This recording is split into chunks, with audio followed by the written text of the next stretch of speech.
¿Qué ocurrió en el principio? ¿Antes de que existiéramos nosotros, los planetas y el Sol? ¿Qué ocurrió en ese primer nanosegundo de tiempo? ¿El instante en que empezó el universo? ¿Que permitió que la nada se convirtiera en todo? Imposible saberlo, hasta ahora. A 100 metros debajo de nosotros se lleva a cabo el mayor experimento científico del mundo. Después de décadas de preparativos, un gigantesco acelerador de partículas está a punto de cambiar todo lo que sabemos sobre el universo. Los más grandes científicos del mundo esperan que esta inmensa máquina recree las condiciones de hace 13.700 millones de años, el primer momento después del Big Bang. Están a punto de iniciar una excepcional investigación y ver que pueden descubrir una polémica máquina de 8.000 millones de euros cuando entre en funcionamiento en 2008. ¿Revelará las dimensiones extra del universo? ¿Explicará qué es la materia oscura? ¿Revelará un tipo de supersimetría universal? ¿O explicará por qué existimos mostrándonos la partícula divina? Tal vez. Pero una cosa es segura. Lo que descubramos en el LHC podría ser la física del próximo Big Bang. Es decir, la próxima gran explosión. LHC, el acelerador de partículas. Hola, soy David Kaplan. Soy físico de partículas y durante la próxima hora voy a tratar de explicarles por qué estamos desarrollando el mayor experimento de ciencia de la historia del planeta. Se llama el LHC. Es un túnel de 27 kilómetros de circunferencia y ocupa un espacio subterráneo mayor que un campo de rugby. Dentro cuenta con la tecnología más asombrosa que existe. LHC son las siglas en inglés de Gran Colisionador de Hadrones, que significa que es muy grande y que acelera y hace chocar hadrones, que son partículas. El objeto es ver en profundidad cómo se originó todo. Billones de protones viajarán en direcciones opuestas alrededor del anillo, acelerados a la velocidad de la luz, hasta que los haces converjan y las partículas colisionen en 4 experimentadores distintos. Y desde aquí, en estos 4 puntos, a partir de esas poderosas colisiones de partículas, David y otros físicos obtendrán una imagen clara del principio del universo. Imaginen que esta línea es la historia del universo. En esta dirección está el tiempo, y en esta dirección la temperatura. Nosotros. Hola. Al principio tenemos el Big Bang. Vivimos aquí porque antes no podíamos vivir aquí, al principio del universo, porque estaba demasiado caliente. Esta es la época en que se formaron las estrellas. Si voy antes de eso, llego a la época en que se formaron los átomos. Esta es la época en la que la temperatura del universo era la misma que la temperatura interior del Sol. Esta es la época en que se forma el núcleo del átomo. Y esta, la época en la que todo es un gran plasma formado por quarks. Antes de esto, hacía mucho calor. Las partículas chocaban entre sí muy rápidamente y no tenemos ni idea de qué ocurría. La única forma de averiguarlo es esta: construir un colisionador, hacer chocar partículas a esa temperatura y luego ver qué ocurre.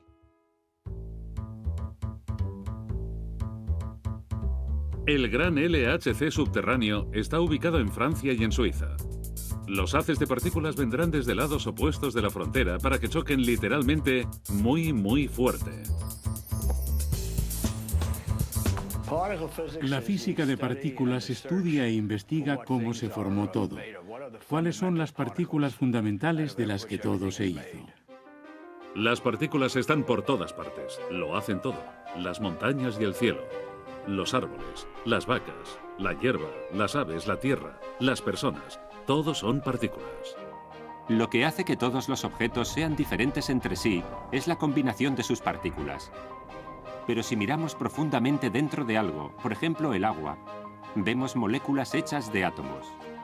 Los átomos están hechos de partículas, como protones y neutrones, que están hechos de partículas aún más pequeñas llamadas quarks. En el universo primitivo no había átomos.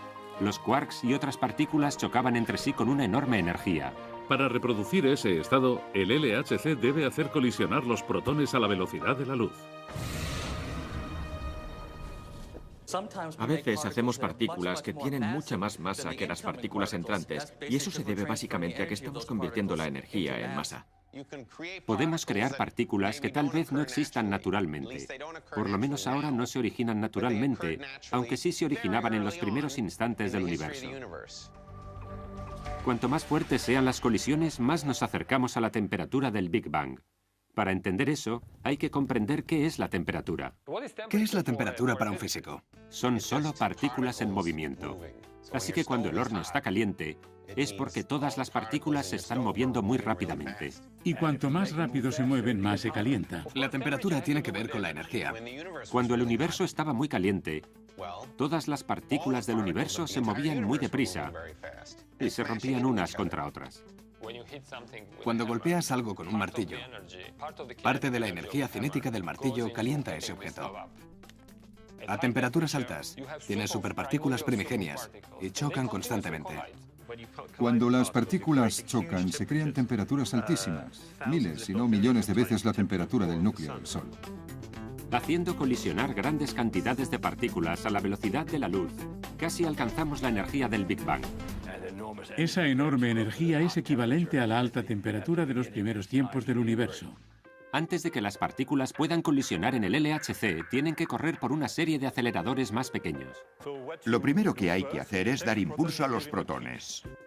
Los grupos de protones se envían a través de 4 máquinas distintas, utilizando imanes cada vez más potentes para incrementar su velocidad. Luego se inyectan en el LHC, la máquina grande, que se acelera a su máxima potencia. Se aceleran no 1, sino billones de protones a la velocidad de la luz. En realidad, para ser exactos, viajan a 10 kilómetros por hora menos que la luz. Muy deprisa. En coche tardaríamos unos 15 minutos en recorrer la longitud del anillo, pero un protón en el LHC lo recorre 11.000 veces en un segundo. Esos protones mantienen su curso impulsados por más de 9.000 imanes superconductores. 1232 son grandes imanes dipolos y son los que hacen que los haces corran en círculo. Hay 400 imanes cuadropolos que funcionan igual que lentes, enfocan el haz, y hay otros imanes más pequeños que solo hacen pequeñas rectificaciones en la órbita de los haces. Durante la mayor parte del recorrido por el LHC, los haces viajan por tubos paralelos en direcciones opuestas. Y justo antes de empezar el experimento, los tubos de haces convergen en un solo tubo. Y entonces chocan. Se producen 40 millones de colisiones por segundo. Un grupo que viene por aquí y otro por aquí chocan 40 millones de veces en un segundo. Y hay muchas partículas, 100.000 millones en cada uno de ellos. Y el resultado es que dentro de los detectores de partículas se han producido más de 600 millones de colisiones en un segundo, protón contra protón. Así se reproducen las condiciones de nuestro universo en el instante que comenzó. Era necesario construir una máquina tan grande como esta para conseguir la energía suficiente para imitar lo que ocurría cuando el universo tenía una ínfima fracción de un segundo de edad. Los seres humanos siempre han sentido curiosidad por averiguar qué es el universo y cómo se crearon las cosas. En el siglo V a.C., Demócrito, un filósofo griego, hizo una declaración insólita para su tiempo. El átomo es la unidad indivisible más pequeña. La idea de que las cosas estaban formadas por elementos diminutos era muy brillante. No hay nada más que átomos y vacío. Imaginen tener una teoría, estar profundamente convencido y saber que no podrás demostrarlo en tu vida. Demócrito podía imaginar el átomo, y nosotros hemos conseguido mirar dentro de ese diminuto átomo y sus partículas. Y así, la ciencia puede desarrollar una clara imagen de nuestro universo cuando solo tenía 3 microsegundos de existencia. 3 microsegundos. Un parpadeo dura 100.000 microsegundos en parpadear. Así que, si la imagen es clara, ¿cómo fue en realidad el Big Bang? Si yo estuviera sentado aquí observando el Big Bang, ¿habrías oído la gran explosión? Es muy difícil imaginar a alguien sentado aquí mientras explota el espacio, porque ¿dónde estaría sentada esa persona? El problema es que el Big Bang no es una explosión en el espacio, es la explosión del espacio. Podríamos imaginarlo como un globo. Bueno, digamos que algo así. Las cosas se mueven de un lado a otro dentro de ese globo, que se está calentando mucho, y de repente coges un alfiler y revientas ese globo de helio. Hágase la luz. Todo el espacio está bañado por radiación a alta temperatura. Rebosa de luz. Rápidamente, en cuanto se disipa la explosión, bajan las temperaturas, las partículas empiezan a unirse y a adquirir masa, y empieza a formarse el universo que conocemos. Aun entendiéndolo bien, los científicos usan el LHC para saber qué ocurrió antes. Queremos rebobinar la cinta y ver el primer nanosegundo. 1/10 de una 1000.000.000ésima de segundo después de la gran explosión. El primer nanosegundo del tiempo. 3000 veces antes de lo que ya conocemos. ¿Qué extrañas realidades nos revelaría eso? Pueden ocurrir cosas raras a nivel atómico.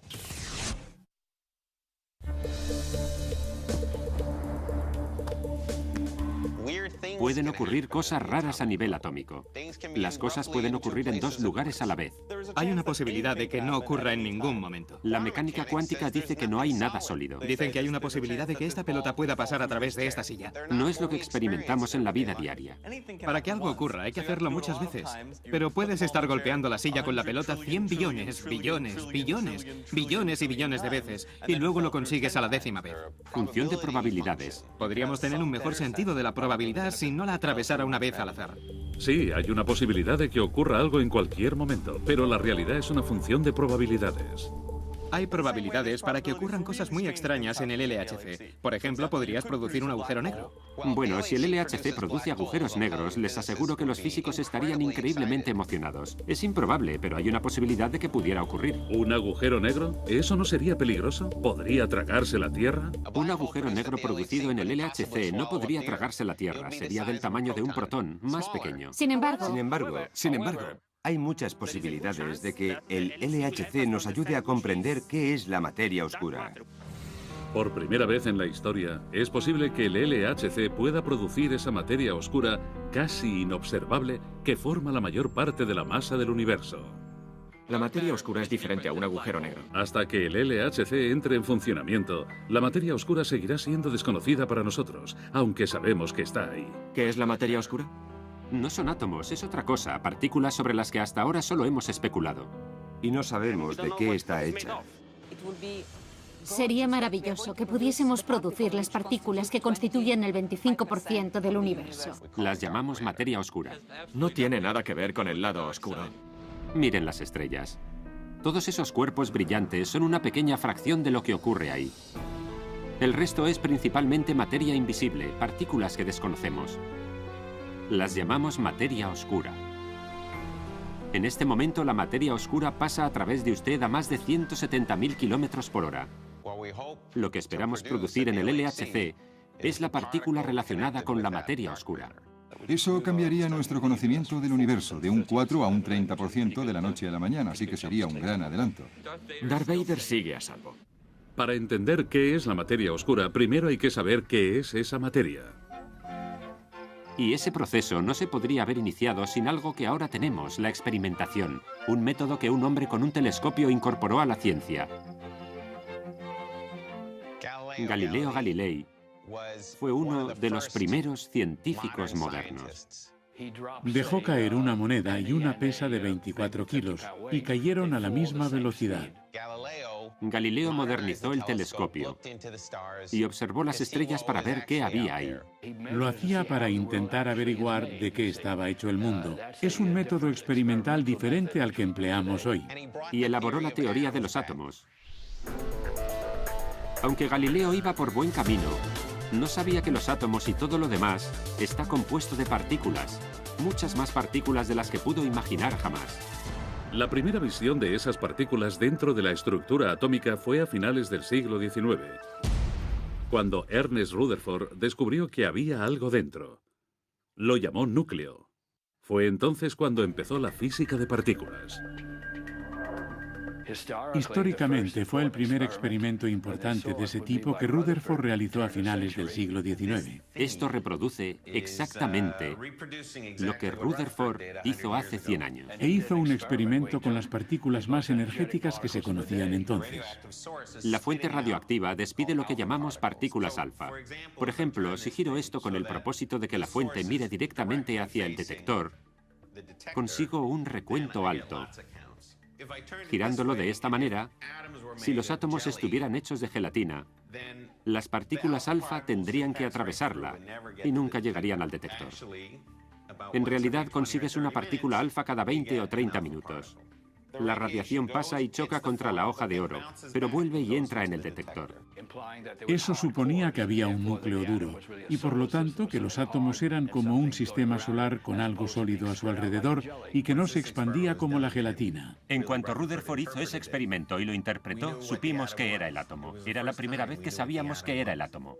Aunque su descubrimiento era importantísimo, Rutherford usó una máquina relativamente sencilla para investigar la estructura atómica. Pero queremos ver qué hay más allá. Por ejemplo, la materia oscura. Sorprendentemente, por fin podemos echar una ojeada a esas cosas invisibles en el LHC. ¿Cómo? Mediante este experimento. Bienvenido al Atlas.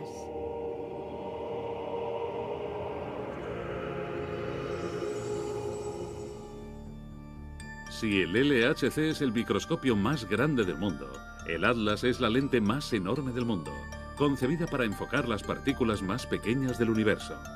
Sus inmensos detectores están diseñados para examinar casi todo tipo de partículas subatómicas conocidas por la ciencia, y algunas que aún son desconocidas. El Atlas está situado al sur del anillo, y como los otros experimentos del CERN, esperamos que revele la naturaleza de todas las cosas. El Atlas es un detector de colisiones. Es un gran instrumento que se usa para detectar los productos de una colisión de alta energía entre dos protones. Fabiola es increíble. Ha dedicado los últimos 15 años de su vida al experimento del Atlas, y su mayor esperanza es encontrar la clave, entre otras cosas, de la materia oscura. Tenemos algunas excelentes teorías que pueden explicar la materia oscura y podemos probarlas con esta máquina. Tienen que imaginar que estos detectores son como una cámara digital gigantesca que toma fotografías de altísima resolución. Luego reconstruimos los detalles de la fotografía y los interpretamos. Esas fotografías se toman mediante múltiples detectores de partículas de alta sofisticación.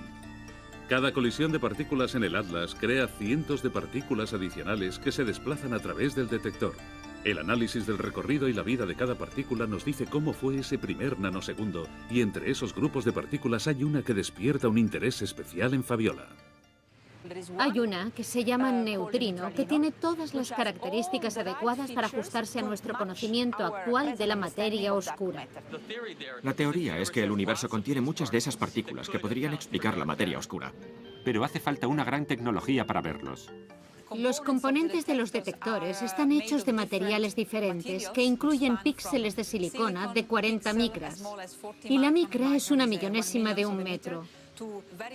Dos enormes serpentines de 25 metros de largo y 100 toneladas de peso.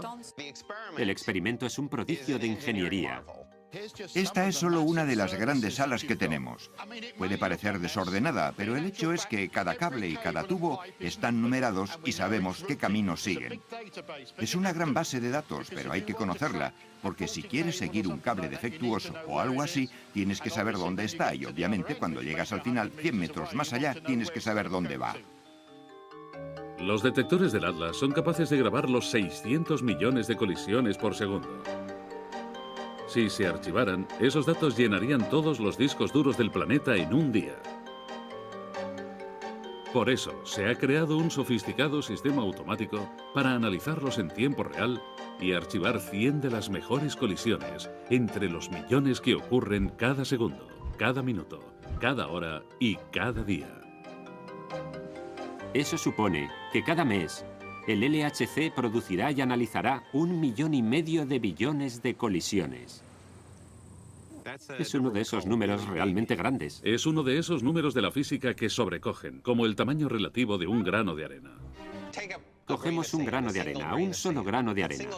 Ese grano de arena tiene en su interior 20.000 millones de moléculas. Cada molécula tiene 90 partículas, electrones, neutrones y protones. Si cuentas todas las partículas en un solo grano de arena, es el mismo número de granos de arena que hay en el desierto del Sáhara, hasta 3 metros de profundidad. Son muchas partículas. Comparado con un protón, un grano de arena es muy grande. Es más difícil que choquen dos partículas tan pequeñas como los protones que choquen dos balas disparadas desde la Tierra y la Luna. Por eso, para crear esas colisiones en el LHC se han usado, bueno, muchos protones. El haz está formado por 28 racimos, que contienen 100.000 millones de partículas cada uno. Esos haces se disparan cada 25 billonésimas de segundo. Eso produce 280 billones de partículas viajando a la vez alrededor del LHC. Es un número enorme. Los impresionantes números en el LHC son en gran parte posibles por la invención de un colisionador de partículas mucho más modesto, el HADA. Esto es el HADA, que significa Anello di Accumulazione. Anillo de acumulación. Es la primera máquina de este tipo. El HADA es 4000 veces más pequeño que el LHC. El HADA fue concebido en 1960 y construido en menos de un año. El HADA no ha descubierto nuevas partículas, pero este gran salto en la física y la tecnología ha demostrado que los imanes pueden hacer que las partículas se muevan en círculo durante un largo periodo de tiempo, provocando la posibilidad de que colisionen. Es el padre de todos los colisionadores, incluyendo el LHC. Aquí, en el CERN, el edificio del LHC, importantes físicos de todo el planeta colaboran en un experimento revolucionario. Por supuesto, no es la primera vez que eso ocurre en la historia.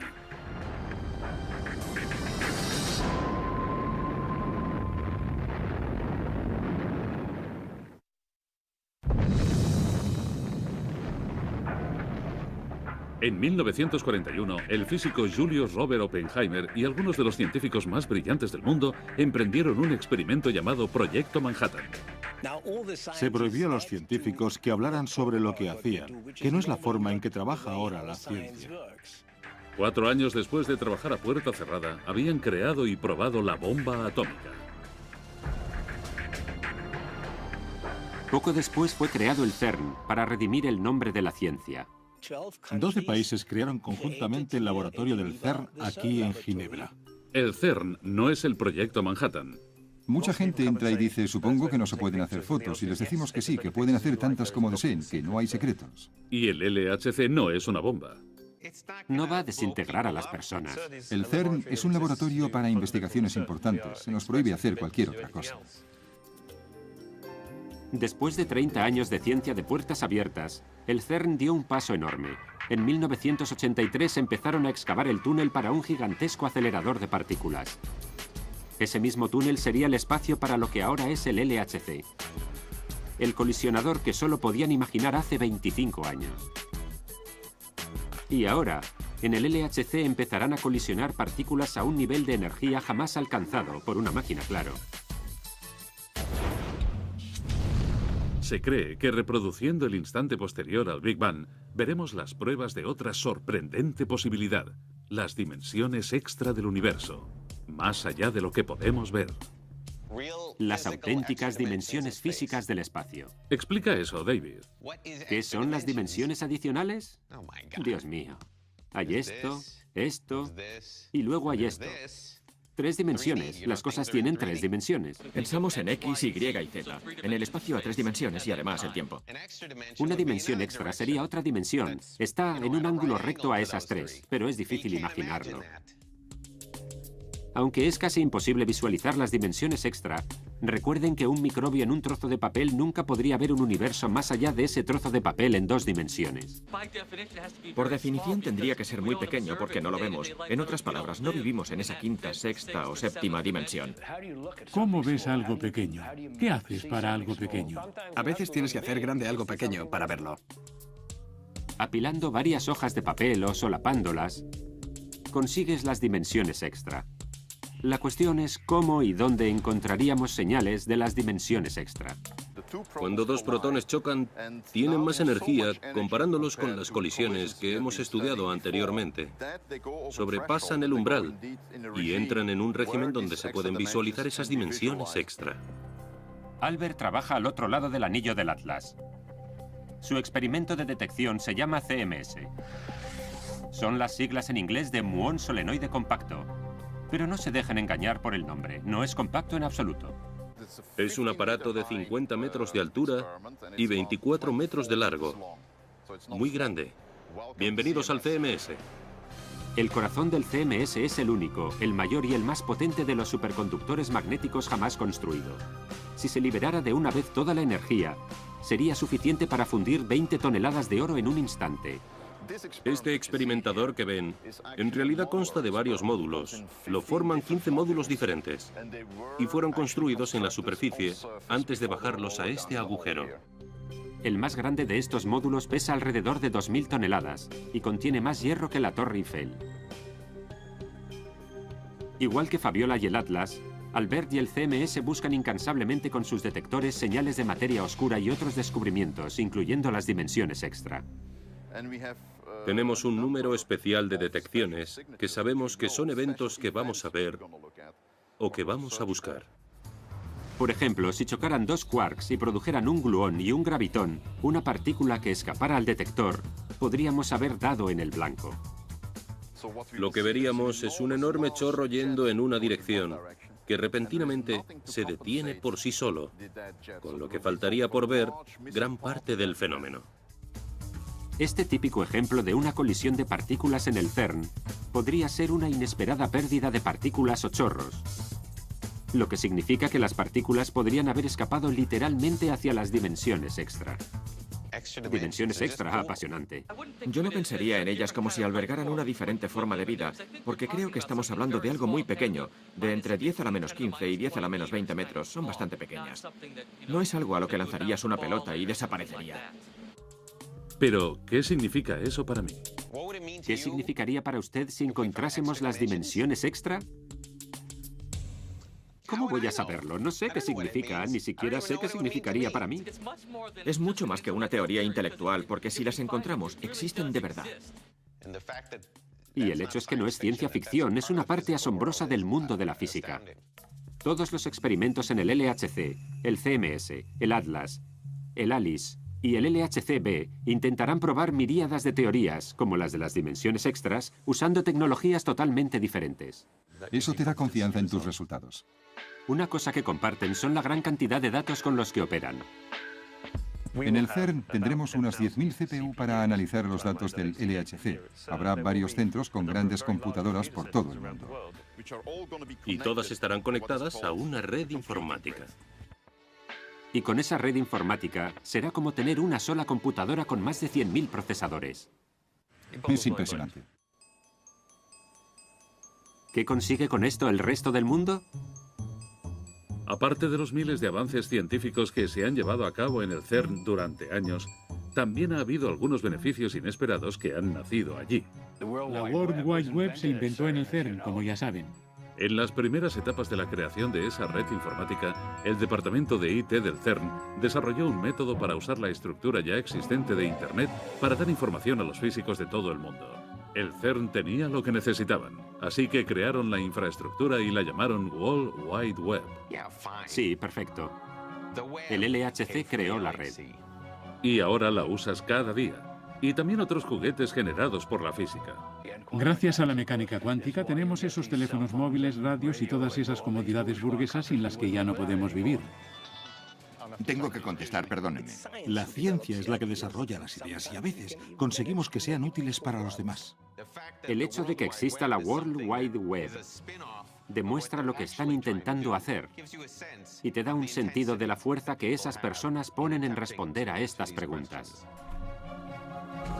Y esa fuerza podría habernos llevado al filo de encontrar la partícula divina. ¿Por qué seguimos investigando la colisión de partículas? Por alguna razón, sabemos que falta algo. Algo que hemos sabido ver desde hace mucho. Por eso seguimos con ello. Cuando dos partículas chocan, ¿cómo creas nuevas partículas? Debe de haber una partícula que explica por qué tienen masa. ¿Por qué existimos? Algunos la llaman la partícula divina. Se la conoce como el bosón de Higgs. Y aunque su existencia se predijo en los años 60, nadie la ha visto todavía. Para comprender por qué tiene que estar ahí, primero hay que entender esto. Lo que realmente es la física de partículas, la teoría del campo cuántico. No hace mucho, se pensaba que todo lo que existía, todas las partículas, existían desde el momento en que empezó el tiempo. No es cierto. Lo que existen son los campos. Las partículas son creadas y destruidas. Así que las cosas que existen ahora tal vez fueron creadas por partículas del universo primitivo, pero entonces aún no existían. Cojamos, por ejemplo, un electrón. El campo de electrones impregna el universo, y un electrón es una vibración de ese campo. Tienen que imaginarlo como la superficie de un lago. Lanzan un guijarro y se forman olas. Ahora imaginen que las olas se quedan donde están, sin expandirse. Esa pequeña ola es un electrón. Cada vez que tiren un guijarro tienen otro electrón. Hay un lago para cada tipo de partícula. Lo constante es la energía. E es igual a mc al cuadrado en todo momento. Puede ser en forma de masa o en forma de cosas en movimiento. Eso es. La teoría del campo cuántico. Los campos llenan el espacio y los campos son la existencia de las partículas. Los físicos saben que debe de haber un campo para la masa. Por lo tanto, hoy pensamos que las masas se generan por la presencia de la partícula de Higgs. cuando el universo se enfrió, se condensó el campo de Higgs, dificultando que se moviera por el espacio. Y eso es lo que interpretamos como masa. La búsqueda de la partícula divina es la búsqueda de la partícula de Higgs, una forma de dar masa a las partículas. Cuando las partículas se mueven por el espacio, su interacción con el campo de Higgs es proporcional a su masa. Y uno de los objetivos es encontrar finalmente estas cosas. Encontrar esa partícula respondería a una buena cantidad de preguntas, pero no encontrarla aún tendría más impacto. La mayoría de físicos están fastidiados porque no se ha visto ninguna hasta ahora. Si no hay Higgs, ¿qué genera la masa? Sería un gran misterio. ¿Por qué? Porque es la mejor explicación posible que tenemos para el hecho de que existimos de la manera que somos. Pero, ¿cómo encontrarán la Higgs? Por los rastros de las partículas. Los rastros de la nueva física. Esta es una cámara de niebla, donde a simple vista se ven trazas o marcas de partículas fundamentales. Originalmente desarrollada para examinar nieblas, esta sencilla caja llena de hielo seco y gas nos permite visualizar partículas subatómicas. Asombroso. Cuando las partículas ionizantes atraviesan la cámara de niebla, solo se ionizan átomos, pero no los ves. Pero la niebla dentro de la cámara los condensa en su interior y ya se pueden fotografiar porque son lo suficientemente grandes. Rastros. La prueba tangible de que existen. Hay un electrón. Miren, eso es un fotón. Como en la cámara de niebla, identificar la partícula de Higgs implicará la observación de los rastros dejados por otras partículas en el LHC, o tal vez en algún otro lugar. Esto es el tevatrón. También está en las afueras de Ginebra, pero en Ginebra, Illinois. Con un tamaño 4 veces menor que el LHC, es el colisionador más grande y más poderoso en funcionamiento. Estamos en el túnel del Tevatrón, un anillo de 7 kilómetros de largo, y al final está el acelerador en el Fermilab. El tevatrón era imprescindible para el desarrollo de los imanes superconductores que más tarde se convertirían en la espina dorsal del LHC. El tevatrón es como una máquina del tiempo, porque puede producir partículas del principio del universo. Los físicos han estado buscando aquí la partícula de Higgs durante 25 años. Y algunos dicen que pueden encontrarla antes que el LHC se ponga en marcha. ¿Encontrarán la interesante partícula de Higgs antes de que el LHC esté a punto? Tienen una mínima probabilidad. Pero en cuanto se conecte el LHC, la atención de todos los físicos, incluyendo los del tevatrón, estará en el LHC. Esta sala es el centro de operaciones remotas y aquí es donde podemos monitorizar lo que está ocurriendo al otro lado del globo terráqueo, en el CERN. Un centro de operaciones remotas al otro lado del mundo para buscar la partícula divina. Sir Isaac Newton estaría contento. Isaac Newton, sin duda, ha sido el físico más grande que ha existido. Imaginen una época anterior a la ciencia moderna y un tipo que pronosticaba cosas de la naturaleza. A la gente corriente le parecería magia.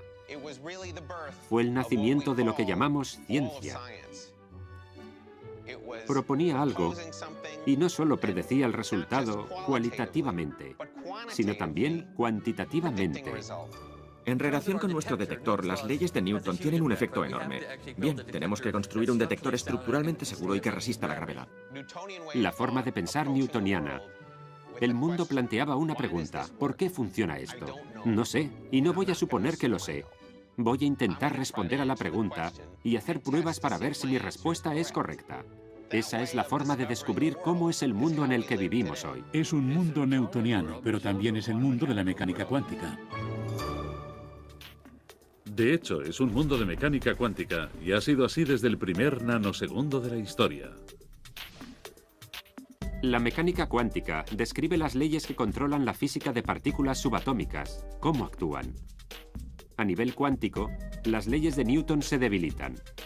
Por nuestra experiencia, los objetos obedecen leyes físicas muy estrictas de movimiento y velocidad. Pero en el ámbito cuántico, no se puede decir que una partícula está en un lugar determinado hasta que se observa. Lo mejor que podemos hacer es asignarle la probabilidad de estar en cualquier punto en un momento en particular. Por lo tanto, cada partícula tiene una oportunidad de estar en cualquier sitio y en cualquier momento, o en todas partes al mismo tiempo. Muy complicado, incluso para las personas más inteligentes del planeta. A decir verdad, un científico abandonó la mecánica cuántica después de contribuir a su estudio. Tal vez han oído hablar de él. ¿Quieren que le hable de mis teorías?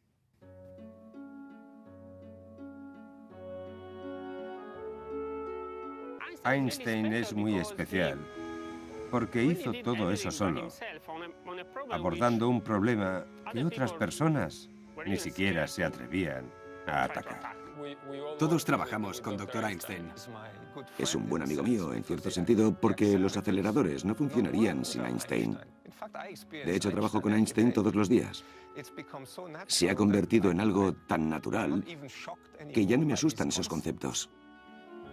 A finales del siglo XIX, la comunidad de físicos pensaba que lo había averiguado casi todo. Comprendíamos la gravedad, comprendíamos la luz, el electromagnetismo. Estaba casi completo, solo quedaban por hacer algunos cálculos. Pero Einstein hizo un gran aporte. Nos da la relatividad. Dice que las cosas se mueven a través del tiempo de manera diferente a cómo se mueven en relación a unas con otras. Y por supuesto nos dio la ecuación más famosa de todos los tiempos, que sienta la asombrosa realidad de que la energía y la masa son diferentes formas de la misma cosa. Hay varias maneras de usar la ecuación de Einstein, E igual a mc al cuadrado. Una de ellas es que puedes construir una central de energía. Coges un poco de m, masa, y consigues energía, y suministras electricidad a una ciudad. Nosotros hacemos ese proceso a la inversa. Desarrolló las más sorprendentes teorías físicas en 300 años. Fue el impulsor de la mecánica cuántica. Y además, las adolescentes se morían por él. No entiendo por qué, pero para ellas era más grande que Elvis. Y también era un hombre muy guapo.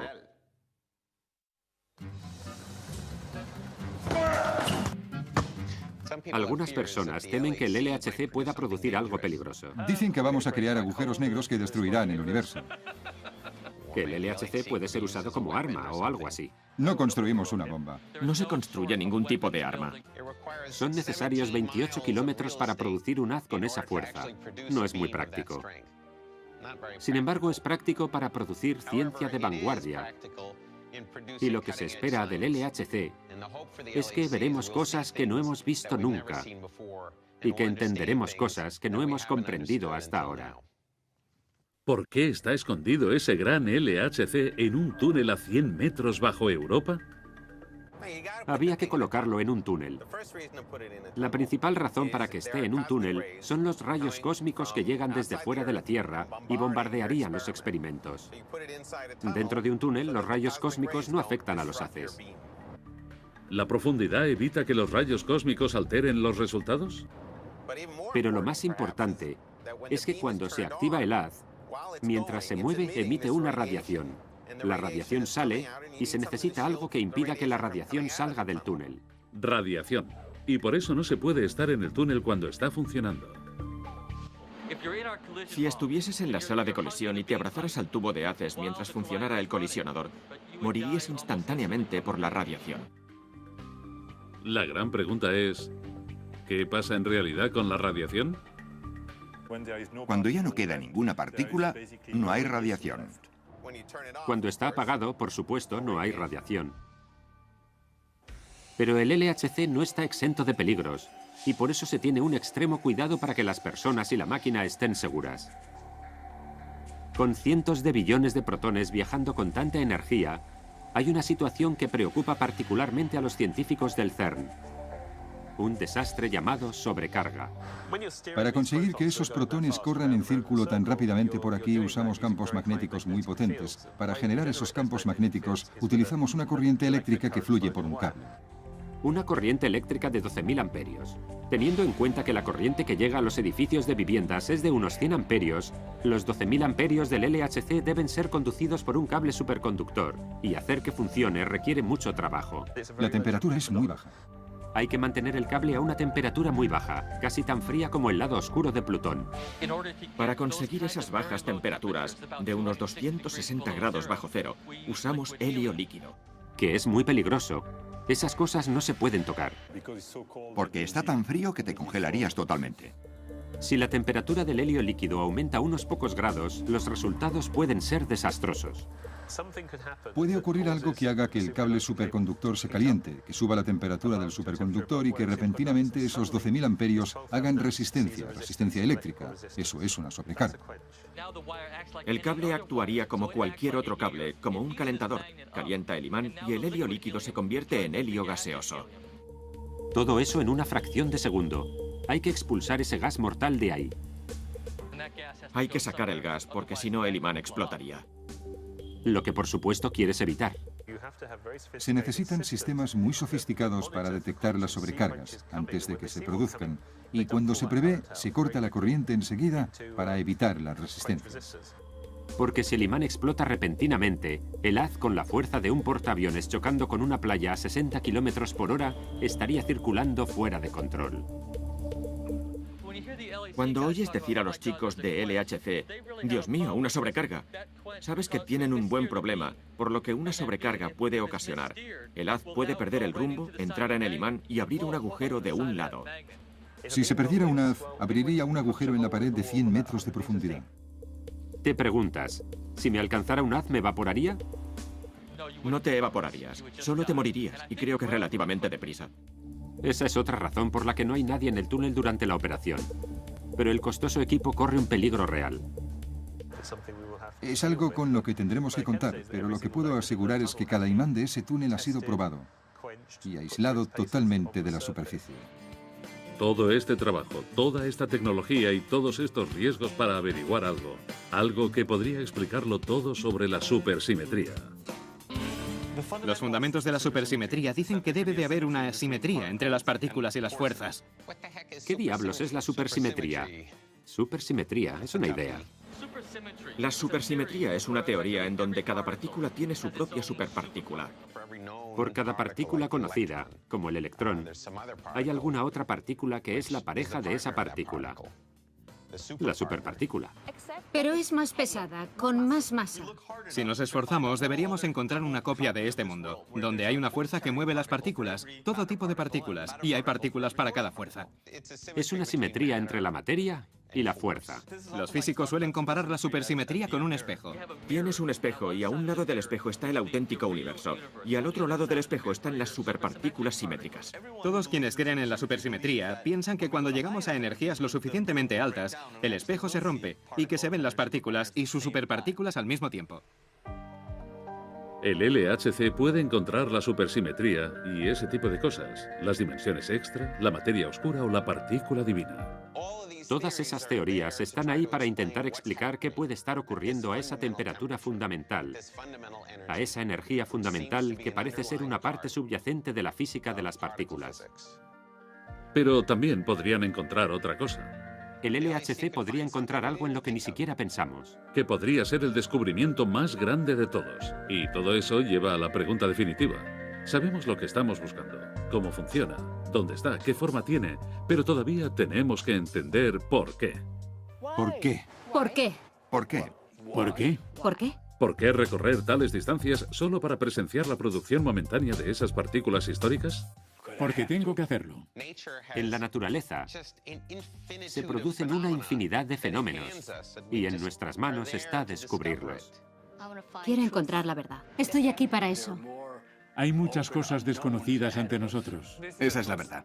La naturaleza tiene millones de sorpresas. Estamos a punto de abrir una nueva puerta. Es cierto. Por eso nos gusta la ciencia. Hay algo detrás de lo que está ocurriendo. Y quiero saber qué es. El LHC es una puerta. Y cuando la abramos, encontraremos algunas respuestas. No sé cuáles. Sean las que sean, lo cierto es que será el próximo Big Bang.